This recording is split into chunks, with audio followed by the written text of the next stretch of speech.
Team 32 of 52 teams of 8. Help make America wiser and kinder with antique rival wisdom team quotes that have passed the test of time to make humanity great with words of wisdom to encourage, educate and entertain generations for centuries. Give your kids free easy extra advantage math, spelling and reading workbooks you can download for free at stop2think.com. Free easy math wisdom workbooks with Octo-Repetition to grow math self-confidence. Free easy alpha Cypher coded puzzles teach letters, numbers and phrases using antique wisdoms that encourage and educate.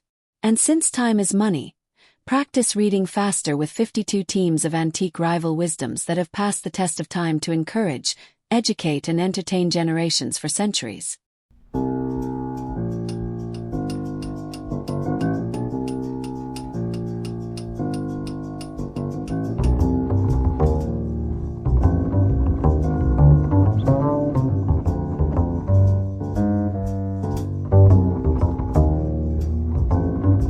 Team quote 32.1. Goodwill is the only asset that competition cannot undersell or destroy. Marshall Field, 1834–1906. This insightful quote from Marshall Field, the American retail pioneer who revolutionized the department store concept, reflects deep understanding of both business and human nature. The wisdom here operates on several levels. 1. Intangible value. While competitors can match or beat prices, quality or services, they cannot easily replicate the genuine positive relationships and trust that a business builds with its customers. Field understood that goodwill represents a form of emotional capital. 2. Durability. Unlike physical assets or market advantages that can be copied or rendered obsolete, goodwill once earned tends to persist.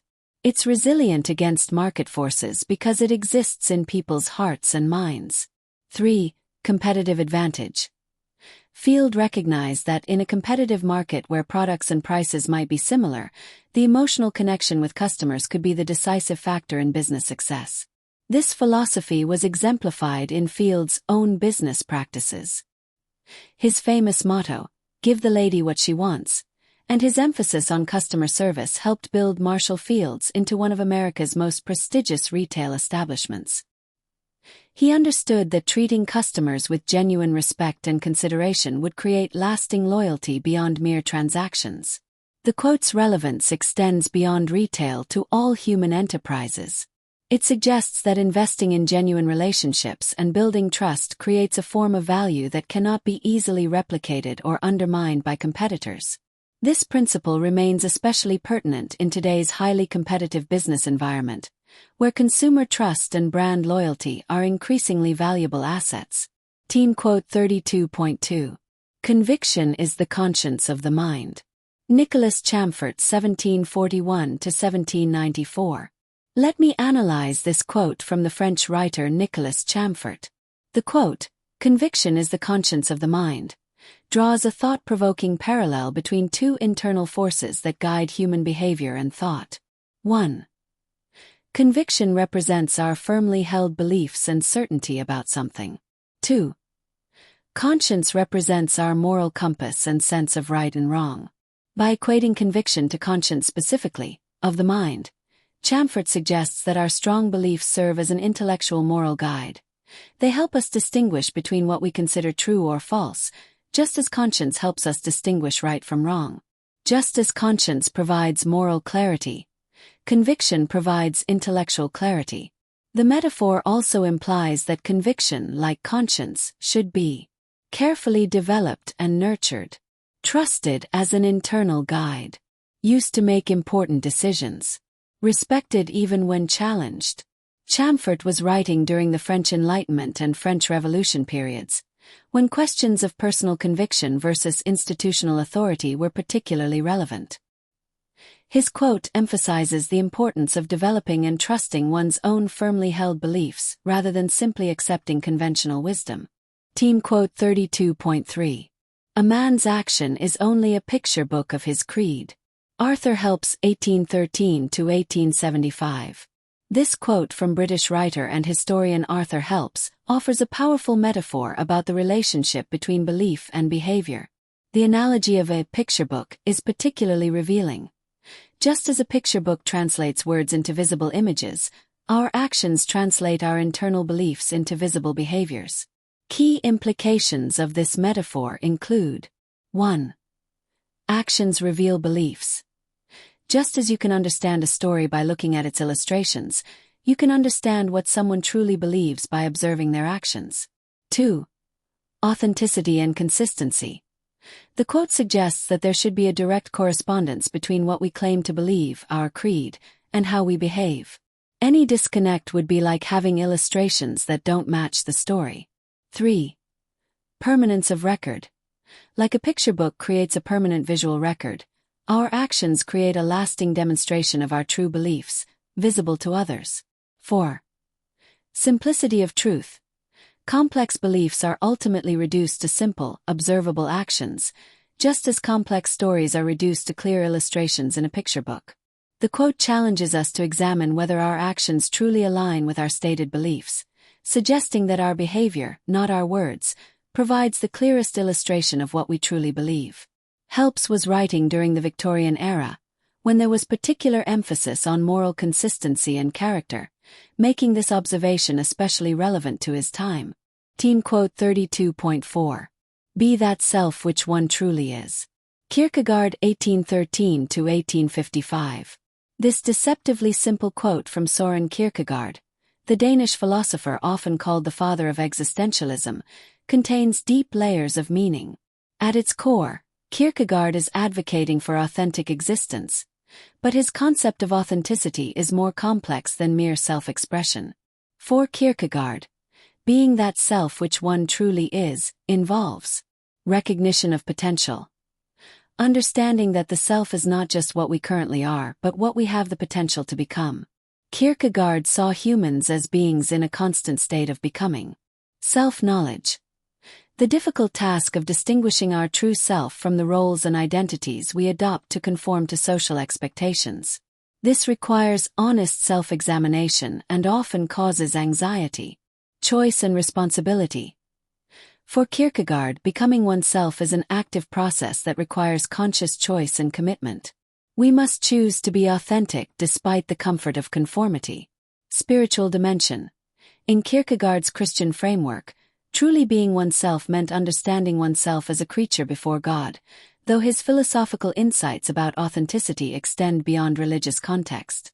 The quote reflects Kierkegaard's opposition to Hegel's systematic philosophy and his emphasis on subjective truth. The idea that the most important truths are not objective facts but personally lived realities. The challenge of being that self which one truly is, was, for Kierkegaard, the fundamental task of human existence. Team quote 32.5. Common sense is instinct, and enough of it is genius. Josh Billings 1818–1885. This witty observation from Josh Billings, the pen name of American humorist Henry Wheeler Shaw, makes a fascinating connection between instinct, common sense, and genius. The quote has two key parts that work together. First, it defines common sense as instinct, suggesting our practical wisdom is rooted in natural intuition rather than formal education. Second, it proposes that an abundance of this natural wisdom amounts to genius. Billings' insight challenges conventional views of genius as purely intellectual or academic. Instead, he suggests that genius can emerge from having an exceptional amount of practical wisdom and natural understanding. The humor and wisdom characteristic of Billings comes through in how he democratizes the concept of genius. Rather than presenting it as something mysterious or available only to a select few, he suggests it's simply an extension of something we all possess, common sense. This perspective was particularly relevant in 19th-century America, where Billings was writing. During this period of rapid change and industrialization, there was often tension between formal education and practical wisdom. Billings' quote validates the importance of natural intelligence and lived experience over purely academic knowledge. It's worth noting that Billings was known for his common-sense philosophy and for expressing complex ideas in simple, accessible language. This quote itself being a perfect example of that approach. Team quote 32.6. Force has no place where there is need of skill. Herodotus 484 BC, 424 BC. This quote from Herodotus, often called the father of history, contains timeless wisdom about the relationship between power and skill. The insight operates on multiple levels. Practical wisdom. It points out that trying to force a solution when finesse is needed often leads to failure. Just as a lock needs a key rather than a hammer, many situations require technique over raw power. Leadership lesson. In governance and management, subjects Herodotus often wrote about, the quote suggests that coercion is inferior to competence and skillful administration. Military strategy. Though Herodotus was known for chronicling wars, this quote acknowledges that victory often depends more on strategy, tactics, and skill than on brute force alone. Cultural commentary. Coming from ancient Greece, where excellence, arete, was highly valued, the quote reflects a civilization that prized skill and technique over mere strength. The observation remains remarkably relevant today, applicable to fields ranging from diplomacy to technology, where sophisticated problems require sophisticated solutions. It's particularly interesting that this wisdom comes from an era often characterized by force, yet recognizes its limitations. This perspective from Herodotus aligns with his broader historical approach of examining not just what happened, but why and how events unfolded as they did, often highlighting the role of human skill and intelligence in shaping events. Teen quote 32.7. Against the assault of laughter nothing can stand. Mark Twain 1835–1910. This powerful observation from Mark Twain captures the unique and formidable power of humor. Twain frames humor as a weapon, using military language. Assault, stand, to emphasize its force, but it's a weapon that dismantles without destruction. The quote suggests several layers of meaning. As social commentary, laughter can effectively challenge authority, expose hypocrisy, and break down pretension in ways that direct confrontation cannot. When something becomes an object of ridicule, it often loses its power to intimidate or control. As psychological insight, humor has the ability to cut through emotional defenses and rational arguments in ways that logic alone cannot. Once something triggers genuine laughter, it's difficult to maintain the same serious regard for it. As a literary tool, this was a principle Twain himself employed masterfully throughout his work, using humor to address serious social issues like racism, imperialism, and religious hypocrisy. His quote reflects his understanding of humor as perhaps the most effective tool for social criticism. The quote also carries a certain irony. While asserting that nothing can withstand laughter, it has itself withstood the test of time, precisely because it captures an essential truth about human nature and social dynamics. In Twain's view, humor wasn't just entertainment. It was one of the most potent forces for social change and human understanding. Teen quote 32.8. Life's enchanted cup sparkles near the brim. Lord Byron 1788–1824. This poetic line from Lord Byron offers a bittersweet observation about the nature of life and its pleasures.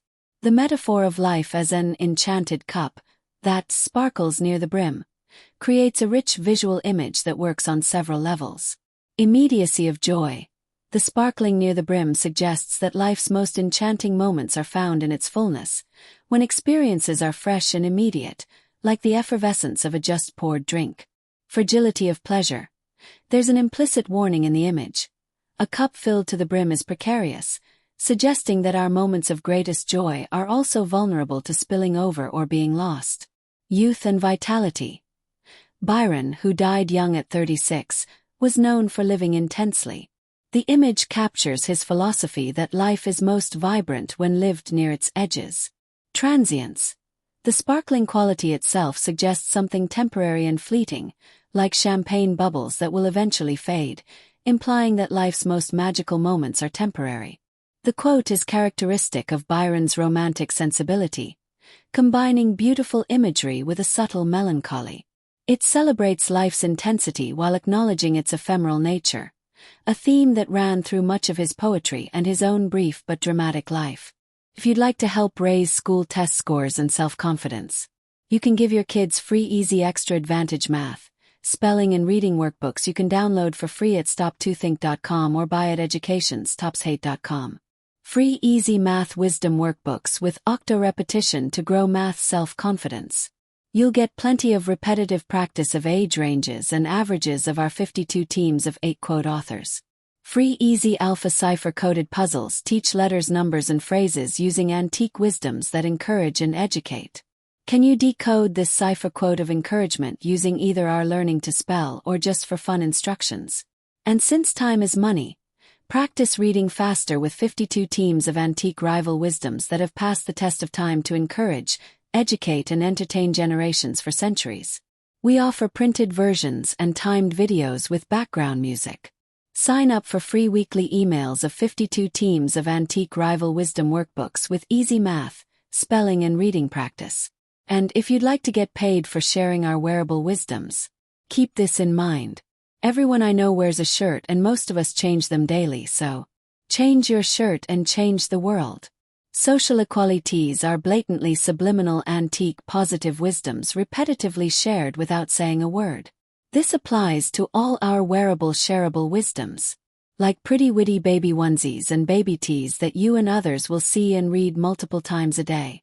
The same is true with pretty witty kids, but they'll also share these wisdoms with anyone that can read at daycare or school.